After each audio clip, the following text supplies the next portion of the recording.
Okay, bismillahirrahmanirrahim. Assalamualaikum warahmatullahi taala wabarakatuh dan salam sejahtera pada tuan-tuan dan puan-puan. Pada pertemuan ini saya berkongsi lagi satu topik yang saya kira amat penting untuk tuan-tuan dan puan-puan dalam proses penghasilan soalan selidik, iaitu kita perlu memahami proses-proses yang perlu dilalui kerana untuk menghasilkan satu soal selidik yang baik dia memerlukan proses-proses yang terperinci dan sahih supaya ianya dapat menghasilkan output ataupun pencapaian objektif daripada kajian itu dengan efektif, dengan baik, supaya nanti hasil kajian itu dapat benar-benar menggambarkan apa yang ingin dikaji ataupun apa yang ingin dijawab dari persoalan-persoalan yang telah dibangkitkan dalam persoalan kajian. Okay, tuan-tuan dan puan-puan, pada pertemuan ini saya akan menjelaskan beberapa perkara penting dalam proses penyediaan soal selidik. Bagi tuan-tuan dan puan-puan yang baru saja mengikuti siri kuliah ataupun siri pembentangan saya ini, perkongsian ini, bolehlah subscribe di bawah untuk mendapatkan video-video terkini untuk saya kongsikan dalam konteks untuk kita mempercepatkan proses pembelajaran ini dengan lebih efektif. Okay, tuan-tuan dan puan-puan, saya akan bentangkan sedikit mengapa soal selidik ini penting dalam proses membuat sesuatu kajian. Mengapa soal selidik ini penting. Yang kedua, saya akan bentangkan 5 proses penghasilan soal selidik yang menjadi perkara-perkara yang perlu diberikan perhatian dalam sesebuah penghasilan soal selidik. Okay, terdapat 5 proses ataupun 5 langkah utama yang perlu dilalui, iaitu pertama adalah kajian literature, yang kedua pembentukan draft soal selidik, yang ketiga proses kesahan kandungan soal selidik, yang keempat proses kebolehpercayaan soal selidik, dan yang kelima iaitu proses pengutipan data soal selidik. So kelima-lima langkah ini perlu difahami oleh setiap penyelidik untuk menghasilkan satu kajian yang baik.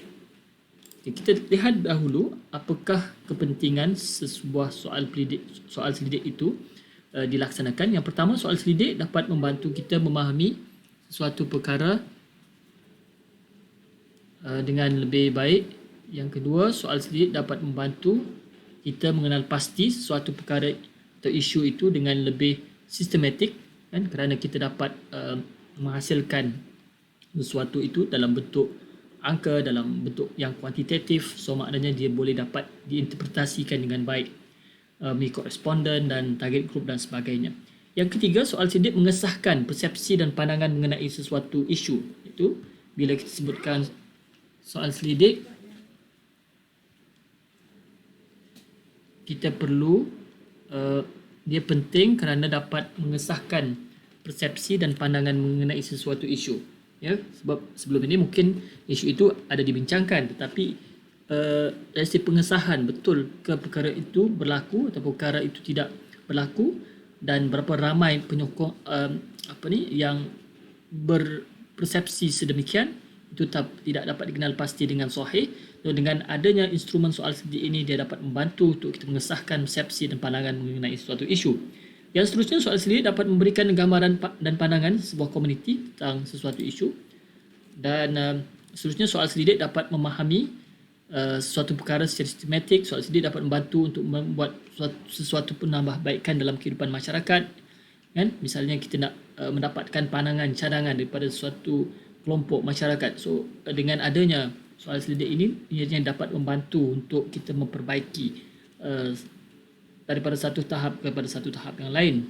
Yang terakhir, soal selidik membantu dalam proses pembuatan keputusan. Ya, hasil daripada soal selidik itu dapat digunakan oleh pembuat keputusan, sama ada kerajaan, sama ada agensi yang boleh membantu masyarakat. So dia dapat membantu dalam proses pembuatan keputusan.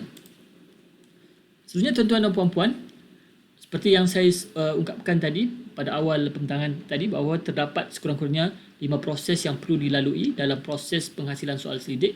sebelum membuat soal selidik, anda perlu mempunyai objektif kajian yang jelas. Jadi sebelum kita membuat soal selidik, yang paling penting sebelum 5 step ini dibuat adalah kita memahami tentang objektif yang kita nak capai. Daripada objektif yang kita ingin capai itu, barulah kita dapat tumpahkan ataupun terjemahkannya dalam bentuk soal selidik yang dapat membantu untuk mencapai objektif kajian kita. Kalau kita tidak jelas tentang soal selidik ataupun objektif yang kita ingin jalankan, maka soal selidik yang kita buat mungkin tidak dapat membantu untuk kita mencapai objektif kajian. Itu sangat-sangat penting ya untuk kita menetapkan soal selidik. Yang ini saya telah jelaskan dalam kuliah-kuliah dan pembentangan-pembentangan saya sebelum ini dalam siri-siri latihan kepada postgraduate pasca Istighuaza. Saya telah jelaskan bagaimana kita nak menentukan soal selidik, bagaimana objektif, apakah jenis-jenis objektif bagi kajian-kajian kualitatif itu perlu selesai di peringkat awal lagi.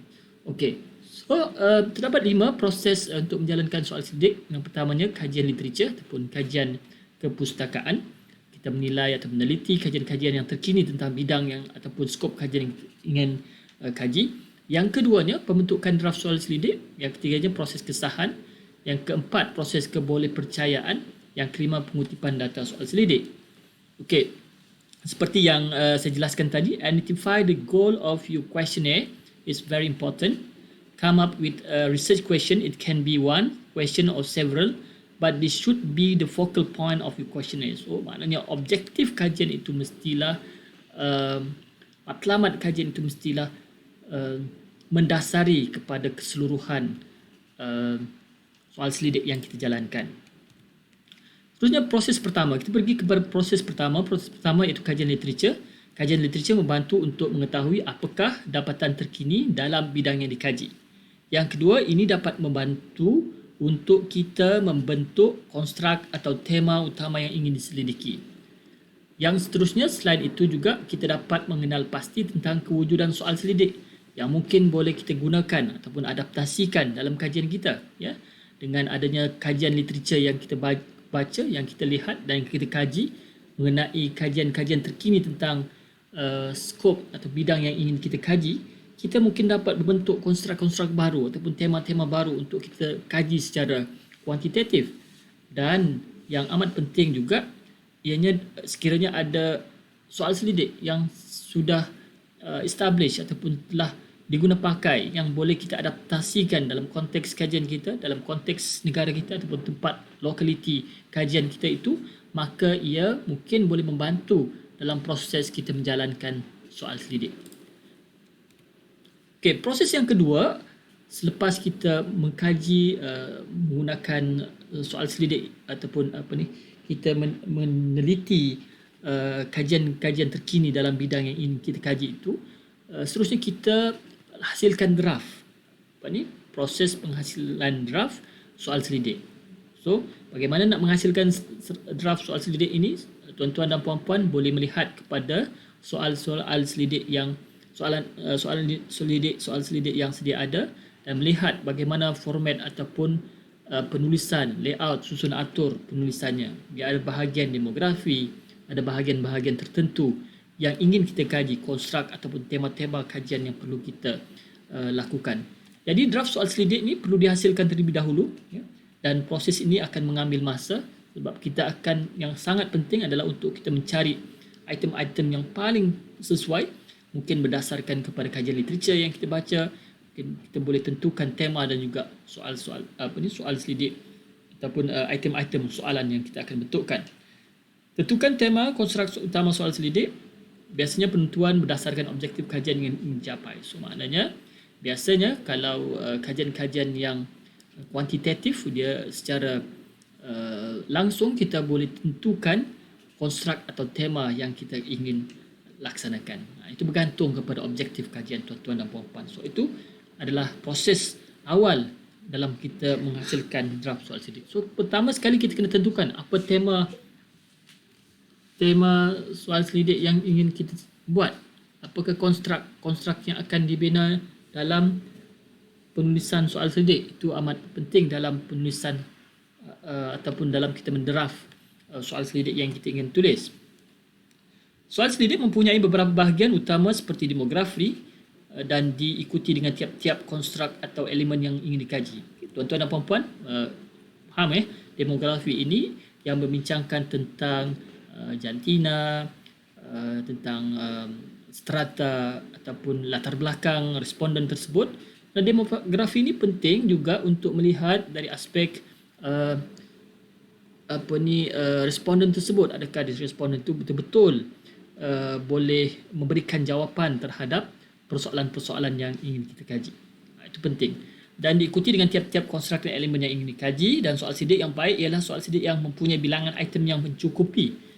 Di sini bila kita sebutkan yang mencukupi, dia tidak mestinya terlalu banyak dan tidak sepatutnya terlalu sedikit. Jadi dia yang paling penting dia sesuai dengan keadaannya, sesuai dan boleh menjawab konstruk ataupun elemen ataupun tema yang ingin kita capai, objektif yang kita telah tetapkan. Seterusnya paling penting ialah ia dapat ataupun berupaya untuk mengukur apa yang ingin diukur. Ini proses ini bagaimana nak menentukan, ini kita akan lakukan dalam proses yang seterusnya, iaitu proses ketiga, proses kesahan instrumen ataupun proses kesahan soal sidik. Itu amat penting. Jadi dalam proses penghasilan draft ini, penulisan item dan sebagainya, dia mestilah seboleh mungkin soal sidik yang digunakan itu, soalan-soalan item-item yang digunakan adalah ringkas dan jelas. Yang kedua, mudah dan boleh dipahami. Mudah dan boleh difahami maknanya tidak ada double meaning ataupun makna yang berganda, yang boleh dijelaskan, boleh difahami dengan mudah oleh setiap responden yang akan kita berikan soal sidik ini. Yang ketiganya, penggunaan perkataan istilah yang tepat. So, kita kena menggunakan perkataan istilah yang tepat. Kalau perkataan atau istilah kita itu berbeza ataupun mempunyai makna yang lain, dia mungkin memberikan maksud dan penterjemahan ataupun hasil ataupun output yang berbeza daripada yang lain. So, pentingnya untuk kita menggunakan istilah-istilah yang tepat dalam penulisan soal selidik ataupun item soalan selidik yang kita akan gunakan. Yang keempat, dia mesti ditulis mengikut urutan, daripada yang mungkin mudah kepada yang lebih sukar. Kalau tahap-tahap itu perlulah disusun mengikut dia punya maratib ataupun dia punya urutan, yang supayanya dapat dijawab dengan lebih mudah dan responden itu berminat untuk menjawab soalan-soalan kita itu dan mengikuti soalan-soalan seterusnya dengan lebih baik.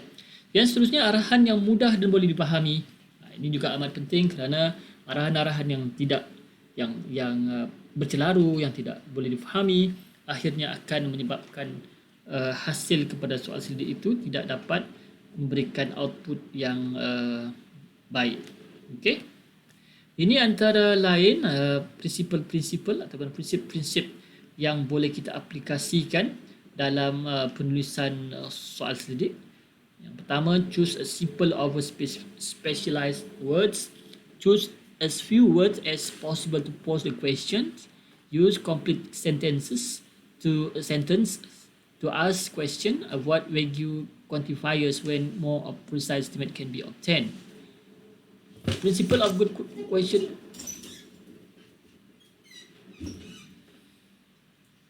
Principle of good question writing. Avoid leading question. You don't smoke, do you? Ini elakkan kepada leading question.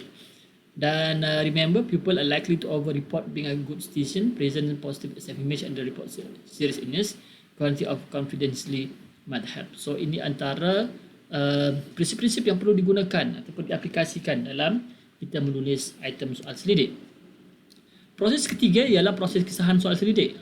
Setelah kita siapkan draft tersebut, kita pastikan soal selidik itu dapat disahkan, validate dengan baik. Iaitu pertama, ada dua jenis kesahan soal selidik yang biasa digunakan, yang biasa dilaksanakan, iaitu, dan ada beberapa lagi jenis kesahan soal selidik, tapi yang di sini saya akan kemukakan ataupun kongsikan ada dua perkara, iaitu pertama kesahan muka, yang kedua kesahan kandungan. Kita lihat kepada kesahan muka, dia adalah untuk mengukur sejauh mana instrumen tersebut dilihat secara umum adalah benar untuk mengukur pemboleh ubah yang hendak diukur. Ini penting untuk kita dapatkan. It's look okay, look to measure what it's supposed to be measured, look at items for appropriateness, client sample respondent list, scientific validity measure. So ini adalah perkara-perkara yang perlu diambil kira dalam membuat kesahan muka.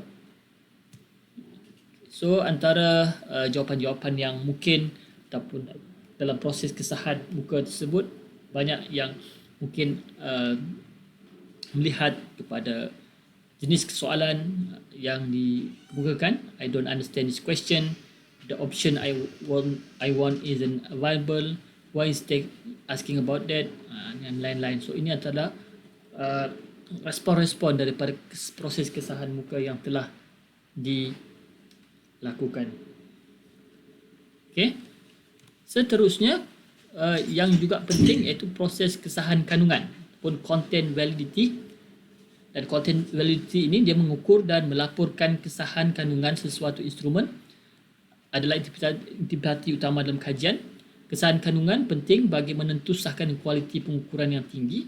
Ia berfungsi mengesahkan item-item pada ujian yang mewakili setiap konstruk yang hendak diukur. Dan proses kesahan kandungan memberi keyakinan kepada pengkaji dan pembaca tentang instrumen merupakan suatu yang sah dan boleh digunakan dalam mengenal pasti atau menguji suatu isu. Seterusnya, kesahan kandungan berfungsi sebagai melihat sejauh mana dimensi dan elemen suatu konsep, dan kesahan kandungan merujuk kepada sejauh mana suatu ujian merangkumi kandungan tersebut. Okey, apa yang perlu dalam kesahan kandungan? Proses kesahan kandungan biasanya kita buat bila kita dah ada draft soal selidik itu, kita melalui proses kesahan muka dan seterusnya kesahan pakar.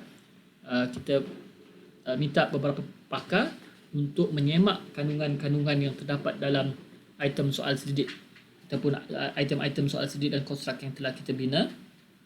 Jadi, panel pakar diminta untuk menyemak, memberi pandangan serta cadangan terhadap format, isi kandungan soal selidik dan struktur gaya bahasa, dan yang paling penting adalah konten kepada soal selidik yang kita jalankan. Berapa jumlah pakar yang diperlukan? Sekurang-kurangnya dalam 4 orang pakar yang perlu kita dapatkan dari segi kesahan instrumen soal selidik yang kita laksanakan. Okey, dalam proses ini siapakah yang dipanggil pakar? Okey, ini penting untuk kita pastikan kerana dalam viva nanti akan dipersoalkan juga siapakah orang yang kita anggap pakar tersebut dan mengapa kita memilih. So pakar tersebut untuk membuat pengesahan kepada kandungan yang kita telah kandungan soal selidik yang telah kita siapkan, iaitu pakar itu mestilah pakar dalam bidang yang dikaji. Tentunya dalam bidang pendidikan mestilah dalam bidang pendidikan ataupun specialize dalam pendidikan tersebut untuk pendidikan khas. So mestilah mereka yang pakar dalam bidang tersebut diberikan sepatutnya layak untuk memberikan pengesahan kepada kandungan-kandungan dalam soal selidik tersebut. Yang keduanya, mempunyai pengalaman dalam bidang yang dikaji. Dia mesti mempunyai pengalaman sekurang-kurangnya dalam menjalankan kajian ataupun terlibat secara langsung dalam proses, dalam subjek matter ataupun dalam subjek tersebut. Yang seterusnya, mempunyai kelayakan dan pengetahuan mengenai bidang yang dikaji. Okey. Dan proses kesahan kandungan bagi menentukan kebolehpercayaan antara pakar tercapai. Biasanya kita menggunakan indeks kesahan kandungan ataupun Content Validation Index, CVI, dan nilai CVI yang diterima atau disepakati antara pakar ialah 0.8 dan ke atas. Terdapat juga pandangan yang mencadangkan 0.78 dan ke atas bagi 3 pakar dan selebihnya. Dan itu adalah antara perkara-perkara yang perlu diambil kira dalam kita menggunakan indeks kesahan kandungan ini. Dan ini adalah contoh-contoh borang-borang yang digunakan untuk menentukan kesahan Content Validation Index. So ini bergantung kepada beberapa pakar yang kita dapati dan berapakah range ataupun value CVI yang kita dapati. Jadi itu adalah amat penting untuk kita menentukan dan melalui proses kesahan kandungan pakar ini. Dan apa yang boleh kita lakukan setelah kesahan soal selidik secara kesahan muka ataupun kesahan kandungan itu dijalankan. Jadi setelah soal selidik diuji, kesahannya penyelidik perlu mengambil kira ulasan dan komen untuk membuat penambahbaikan. Ini paling penting. Sebab apa kita buat kesahan soal selidik ini? Kerana untuk memastikan bahawa isi kandungan itu relevan, sesuai untuk dijalankan dalam kajian ini. Itu pentingnya. Bukan sahaja kita buat, kita tak buat penambahbaikan. Kita nak dapatkan maklumat dari pakar untuk memperbaiki dan melihat apakah perkara yang perlu diperbaiki yang dapat dibaiki dalam proses kesahan kandungan.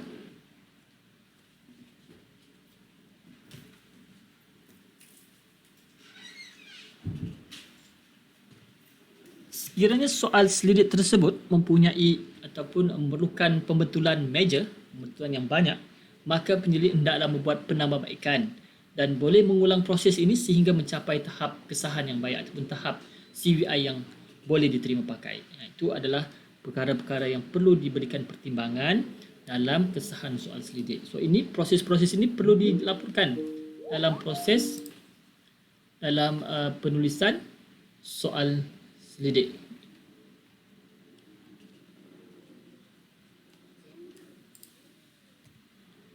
Okay, reliability and result are consistent and validity. Maksud reliability adalah result are consistent. Validity adalah result satisfy objective. So tadi kita bincangkan tentang validity, result satisfy objective. Maknanya semua item-item ataupun isi kandungan atau instrumen yang digunakan itu adalah mencapai objektif yang kita inginkan. Reliability ataupun kebolehpercayaan adalah ukuran tentang konsistensi ataupun konsisten sesuatu instrumen itu mengukur sesuatu perkara.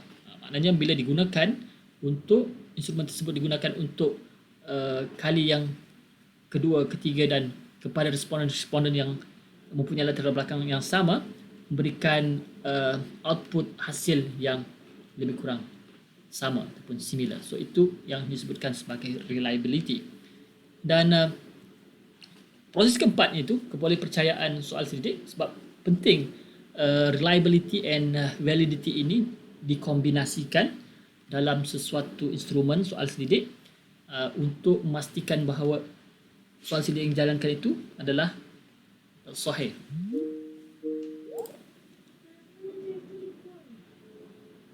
Okay, sebagai suatu tahap ukuran kebolehpercayaan sesuatu instrumen untuk mengukur subjek atau perkara yang ingin diukur. Sebagai suatu tahap ukuran kebolehpercayaan sesuatu instrumen untuk mengukur subjek atau perkara yang ingin diukur. So, reliable, not valid, low reliability, low validity, ini gabungan antara kebolehpercayaan dan juga kesahan.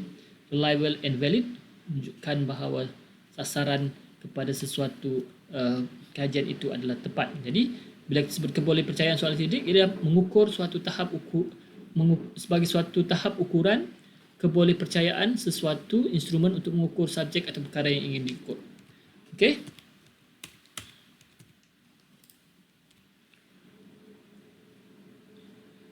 Kebolehpercayaan soal selidik boleh diukur dengan menjalankan kajian rintis. Sampel kajian rintis mestilah sekurang-kurangnya 5 hingga 10% daripada keseluruhan populasi, iaitu 5 hingga 10% dari keseluruhan populasi yang ingin dikaji.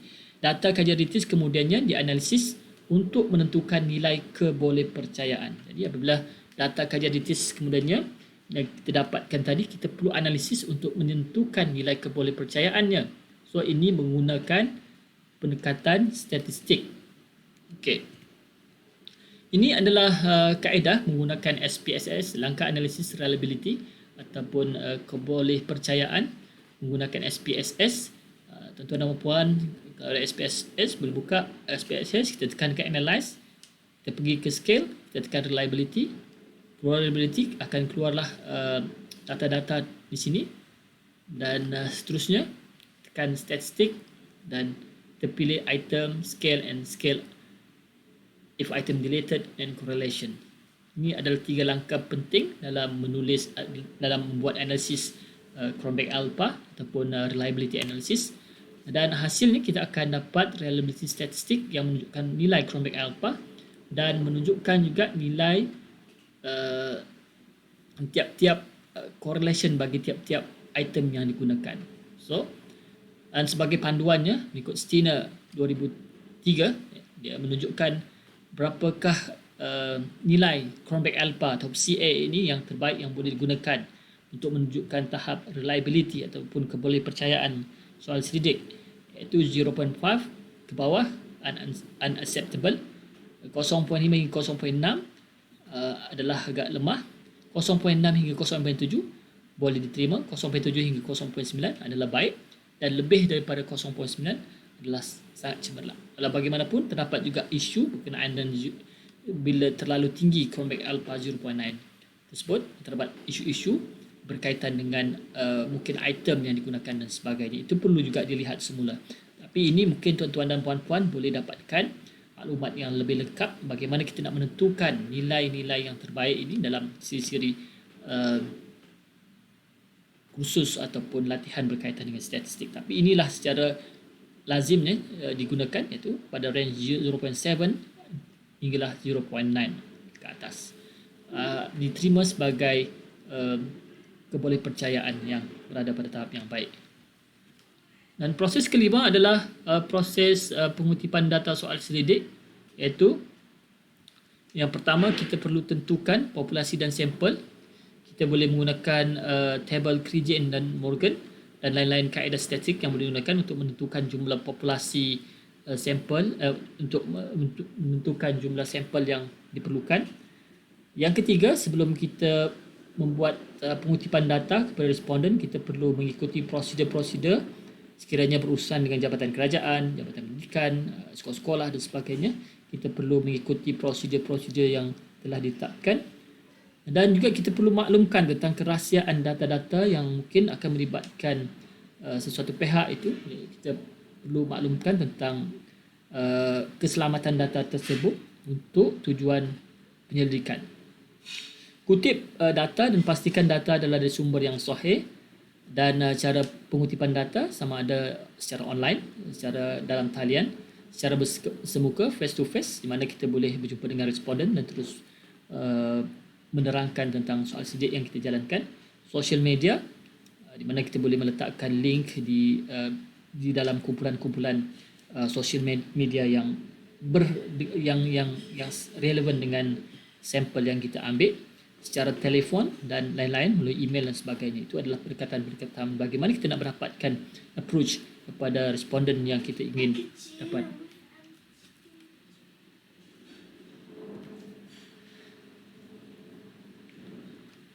Okey, ini adalah metod bagaimana kita menggunakan kaedah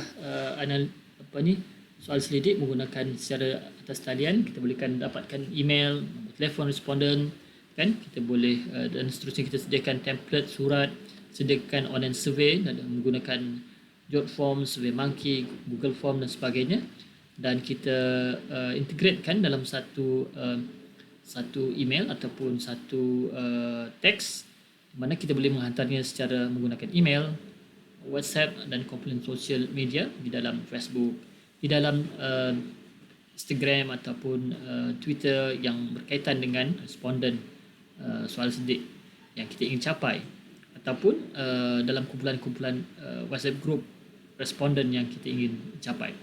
Seterusnya, bila kita dapatkan data tersebut, kita pastikan data tersebut disimpan dalam storan ataupun dalam storage yang betul, yang terkawal ataupun terjamin. Dan sebelum kita menganalisis data, kita perlu pastikan bahawa data-data yang kita buat ataupun data-data yang kita kutip ini dilihat dari segi kualitinya, supaya nanti dia dapat menghasilkan analisis yang baik. So itulah 5 langkah atau proses penting dalam penghasilan sesebuah soal selidik. Dan saya ulang lagi, ada beberapa perkara yang kita perlu faham, iaitu pertama, soal selidik memerlukan kajian literatur awal berkenaan bidang yang ingin kaji. Yang keduanya, pembentukan draft soal selidik mestilah melihat kepada prinsip-prinsip terbaik ataupun amalan terbaik dalam penghasilan item soal selidik. Yang ketiga, proses kesahan kandungan. Ada 2 yang sangat penting, iaitu kesahan muka dan kesahan kandungan. kesahan kandungan adalah sangat penting. Tuan-tuan dan puan-puan perlu melihat dari segi CVI, Content Validation Index, untuk mencapai tahap kesahan yang baik. Dan seterusnya proses kebolehpercayaan. Proses kebolehpercayaan ini untuk memastikan internal consistency, bahawa alat ukur ataupun soal sedik itu betul-betul dapat digunakan dalam proses-proses dalam menjalankan survey atau soal sedik pada masa akan datang menggunakan responden yang sama. Dan seterusnya, pengutipan data soal sedik mestilah mengikuti prosedur dan peraturan yang sesuai yang ditetapkan oleh agensi ataupun pihak-pihak yang kita ingin mendapatkan responden tersebut, dan ini perlu dipatuhi bagi memastikan bahawa data-data tersebut relevan, sahih dan menepati standard yang telah ditetapkan. So 5 perkara ini antara perkara-perkara asas yang kita perlu fahami dalam kita menghasilkan soal sindik. Jadi sekian, terima kasih. Anda boleh share dan subscribe video ini untuk kegunaan rakan-rakan ataupun penyelidik di luar sana. Sekian, Assalamualaikum warahmatullahi taala wabarakatuh.